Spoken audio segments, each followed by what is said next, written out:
Aujourd'hui, on aborde un sujet qui touche toutes les familles, l'acquisition de la propreté ou plus exactement, de la maîtrise des sphincters. Un mot un peu technique mais qui permet déjà de prendre de la distance avec une expression qu'on entend souvent, mon enfant n'est pas propre. Et si on commençait justement par ça? Dire d'un enfant qu'il n'est pas propre, c'est lourd de sens. Cela revient à dire qu'il est sale alors qu'en réalité, il est simplement encore en couche. Il n'a pas encore acquis cette maîtrise des sphincters. Ce n'est pas une question d'éducation ou de volonté. On peut préférer alors dire il porte encore des couches ou pour les professionnels, il est en cours d'acquisition de la maîtrise des sphincters. C'est plus respectueux et moins culpabilisant pour les familles comme pour l'enfant. Deuxième point important, la maîtrise sphinctérienne n'est pas un apprentissage qu'on peut forcer. C'est une maturation neurologique et physique. L'enfant ne devient pas propre parce qu'on lui propose un pot coloré ou parce qu'il entre à l'école.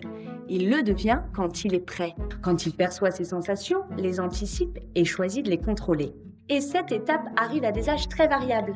Certains enfants sont prêts à 18 mois, 2 ans, d'autres vers 3 ans ou plus et c'est normal. Alors comment accompagner cette étape ? Premièrement, en respectant le rythme de l'enfant. Deuxièmement, en évitant les pressions inutiles et les comparaisons. Enfin, en valorisant ses efforts sans dramatiser les accidents. Et pour les professionnels, un message important aussi.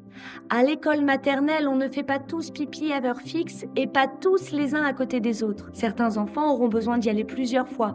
D'autres auront des accidents. Ce n'est pas un caprice, c'est une étape. Le respect du corps de l'enfant commence aussi là, dans l'accueil de son rythme biologique. Enfin, rappelons qu'un enfant qui se sent en sécurité, respecté, écouté, va progresser plus sereinement. Le rôle des adultes, parents comme professionnels, ce n'est pas de le faire rentrer dans une case, mais de l'accompagner là où il en est. En résumé, on change les mots, on ralentit la course, on fait confiance au corps et au temps, parce que l'acquisition de la propreté, c'est une étape du développement, pas un objectif de performance.